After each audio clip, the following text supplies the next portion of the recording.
Alright guys, I'm another video of me, Kevin Twist, and it's another episode of Scottish football this week. And you know, there's been quite a lot happening the past week, from Rangers to Europa League, to Celtic, to Hibs being more disappointing again, but we'll get on to that. And of course we'll also get some predictions in, mostly championship predictions at the end of this video, so stay tuned until the end of course. So we might as well start with probably the biggest news that came out of the weekend's fixtures, which was Rangers, after the 9 years of Celtic dominance from the triple treble etc, have finally won their first major honour since being reformed in 2012, where they went down to the third division, as everyone will know of course, and they've built themselves back up over the time. At first they finished, I think it was third in the first season they came up. I think Aberdeen finished there. We'll get on to Aberdeen shortly as well, because that's the next big bit of news. So they've of course done quite well this season. They probably could have been a bit more of a title race if it wasn't like a COVID season as such, but they still have went out there and they've done it, so you have to give props to them, and hopefully it'll be back on the other side of Glasgow next season, well, for my hope at least. But yes, Rangers have won their first title since coming back, or the first major honour. And whilst talking about last week's fixtures, we might as well look at the results. So Motherwell have won 3-1 versus Livingston. Rangers pump St Mirren at home, that pretty much already guaranteed the title then and there was going to happen most likely, and they won 3-0. Ross County get a vital 3 points versus Kilmarnock, and it looks like Kilmarnock, after finishing in the Europa League spots not so long ago, only the other season, could probably be looking destined to be in the Scottish Championship.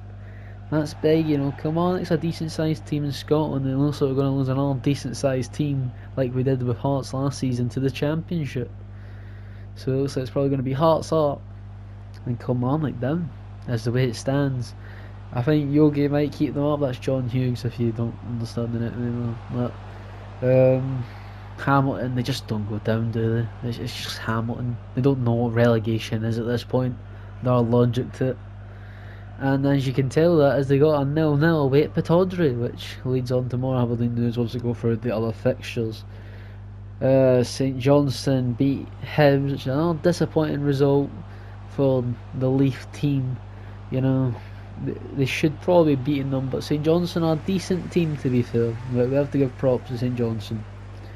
And the last fixture of the weekend in the Scottish Premiership, which they even call it a match at this point, it was pretty much just a highlight package for Seagrass. It was pretty much just begging any team that was watching the game to be like, come on, go sign him. To be fair, quite a few of the saves, pretty easy saves, but there's I'd say like half of the saves he made, spectacular saves. You only make maybe a couple of them a game, but he's probably made the amount you'd make in a season, like one game. There's a reason probably why he's got the most saves in the league. He'll probably be off in the summer, I'd imagine, but if Dundee United keep him for another season, I'd be a bit worried on every trip to Tannadice, because he is a quality keeper by the scene of things, and you just have to rate the effort from them. They did try and go for it near the end though, Dundee United, because people would probably be looking at the shots and being like, it's like 30 to like nothing pretty much. But they did try and go all out attack for like the last 5 or so minutes, and that's what it went like. It went from how are we not winning for about 85 minutes to the last 5 minutes being, oh, let's try and make sure we can hopefully try and break on the break, but at least get 1 point. So it was just like, they looked quite dangerous though when they did go out attack, but I think that's because we were so desperate trying to get someone going the other way. So we now move on to, before we talk about one manager situation, we might as well start with the Celtic ones. We're all just on about them. With Neil Lennon, let me go through some of the managers that are currently on the Sky Bet odds. John Kennedy still the favourite, with Chris Wilder now just behind, but I wouldn't take that too serious, as he's just been sacked by Sheffield United. I wouldn't want him anyway. I don't really want most managers on this list. Roy Keane, think he's only there, to be honest, because he made like a dig at Rangers on the weekend and they won. Probably the only reason he's there. I don't think he'd get back into management. Eddie Howe, probably take him, but wouldn't be my first choice or second choice or third choice. I very much want the Salzburg manager or Ragnick or Arsene Wenger, but I just like Arsene Wenger. I don't see it ever happening. It's just someone I like as a manager. Enzo Maresca, I can see it happening. Should it happen? Probably not. Will it happen? Maybe. Paul Lambert won't happen. He's literally ruled himself out of it anyway. Roberto Martinez, would quite like it to happen, to be honest. I think he'd be quite a decent fit for Celtic, but the Euros are there and I don't see him happening, because if he was to take it after the Euros, I think I remember seeing that he'd have like just under 2 weeks before the first European qualifier. So if he was to take it, he'd not have that much time. 2 weeks is a very short time. So I don't see that one happening. Frank Lampard, just get him off that list. Rafael Benitez, if it happened, I'd utterly love it. And then Sean Dyche, never happened. It's not a Celtic style manager. We may as well keep on the theme of managers. McInnes has been sacked, or has mutually left, whatever you want to believe. It's a bit shocking after 8 years. I thought they would have gave him till the end of the season, 8 seasons as the manager of Aberdeen, and 4 out of the 8 he finished second in what many people would call a 2-horse race. Some of them with Rangers, some of them without Rangers in the league. And he's done well. He won the League Cup, I believe, like in his first season, or it was his second season, very early doors. He got to a bunch of finals. He got really close to Burnley. He got quite close to Sporting, in the qualifiers. Probably been quite unlucky compared to the old time when it came to qualifier, like level of teams, to be fair. But we'll look for some of the names that are being thrown out there. Alex McLeish, Sean Maloney, Jim Goodwin. I think Jim Goodwin would be a great fit for Aberdeen, because I've seen a lot of the fans moaning and being like, we want good football. To be fair, Jim Goodwin plays good football, but say if Aberdeen finish 4th and he gets St Man to 6th, would he really want that move? Yes, it's a massive club in comparison. Aberdeen's one of the biggest clubs in Scotland outside the Old Firm. Of course, we're the 3rd biggest team, or the 4th, or the 5th, or the 6th, whatever you want to believe in the way you view it between the United, Hearts, Hibs, etc.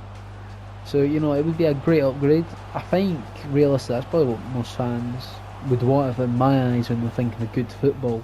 Neil Lennon's on there. To be fair, if we're being honest, most Celtic fans won't say it now because he ruined the 10, etc. He's still a decent manager, he just got it all wrong this season. And one bad season doesn't make anything, because remember at the end of last season Rangers fans wanted Gerrard sacked, and he's done this season, etc.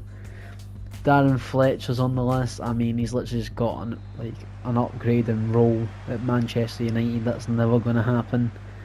And then pretty much it was guaranteed Stephen Glass, because I'm seeing on some websites have actually stopped bets for him, so I'm going to guess they probably know someone who's probably going to be announced manager. Stephen Glass, I'm thinking that's something to do with the Atlanta United deal over in the MLS. But I've seen an even more bizarre thing, is that apparently Bruni would be joining them as assistant manager / player. And if that's true, I'd be very bitterly disappointed with the board. I'd be I can't be anything other than disappointed if he was to leave. I think it's a load of crap though. Well, I do hope so, and I do believe so as well. I just don't see him in leaving Celtic. I think he'll get another short-term contract at Celtic and then become a coach. I can see him getting another just 1 year deal. So yeah, I don't see it happening, but it's a weird rumour.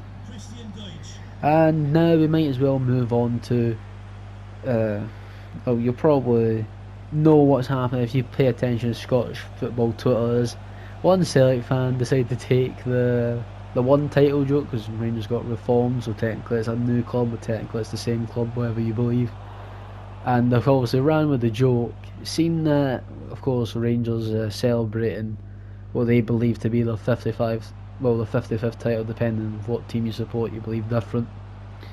And they've changed the 55 on the big display on the entrance, I think it is. I'm not too sure on the Ibrox Stadium. And they've changed the 55 to the number 1. Took a bunch of pictures. It's quite funny, to be fair. You know, you just got to take it on the chin if you're a Rangers fan, I'd imagine, because it is just quite funny that they've taken the joke so far. Nice of the foot. I'd imagine Rangers will fix it already, or maybe already fixed it. You know. So now let's move on to predictions of this week. I've actually already written them down, should I say, so I can just remember what I was saying, because I was earlier before I recorded this video, I was looking at the form that teams are on. That's how I based it. So we're going to start with the Inverness Raith Rover games. That's the Friday game, because there's only 7 games on in Scotland this week. Only 2 from the Premiership and 5 from the Championship, as League 1 and League 2 isn't quite back. It was maybe a Scottish Cup week this week, but because of COVID that got pushed back, so they should have really knocked the Old Firm forward, etc. But we'll just go with what we've got here. So Inverness versus Raith Rovers. I'm going to go with a 2-1 Raith Rovers victory. Raith Rovers are someone that's kind of went under the radar, I think, a little bit, but people are starting to notice now that they're probably a decent team now in the Championship and could maybe go for that playoff promotion. We'll have to see. It's because I think it's pretty much almost confirmed that Hearts will win that league, because it's going to take a massive turnaround for anything else to happen. It's like, certain. So let's move on to Hearts actually. Them versus Ayr United. I went with a 1-0 Hearts victory, because I'm just looking at Hearts and I'm just like, you're winning, but there's been a few draws, the odd loss, the odd win, and when they're winning, they're not scoring too much. At times they do, sometimes they don't. So I'm going to go with a champions victory or 1-0, just to make sure you get the 3 points, nothing else. And then let's move on to Dunfermline Morton. I was looking at their results earlier, and I was just seeing a kind of mixed bag each other. So I'm actually going with a 1-1 for that game. And then Dundee versus Arbroath. I think I'm going for a big upset here. I think I'm actually going to go with an Arbroath victory over Dundee. It's at Dundee, but I'm thinking Arbroath could maybe nick something here. I really do believe so. And let's move on to Queen of the South versus Alloa. I'm just going to say here, I think Queen of the South 2-0 win. Could have been more, but I'm just going to be a bit nice and only say 2-0. And then Livingston versus Hamilton. Livingston want to try and get out this rut of form they're on. They're on a 14 game unbeaten streak, and then they're kind of just losing, drawing and that. And I think it's going to be another draw again, as Hamilton will get just that 1 point just to help them. Not a win though, but they'll just get that 1 point. And on to the final game, the game that's in the background this whole episode.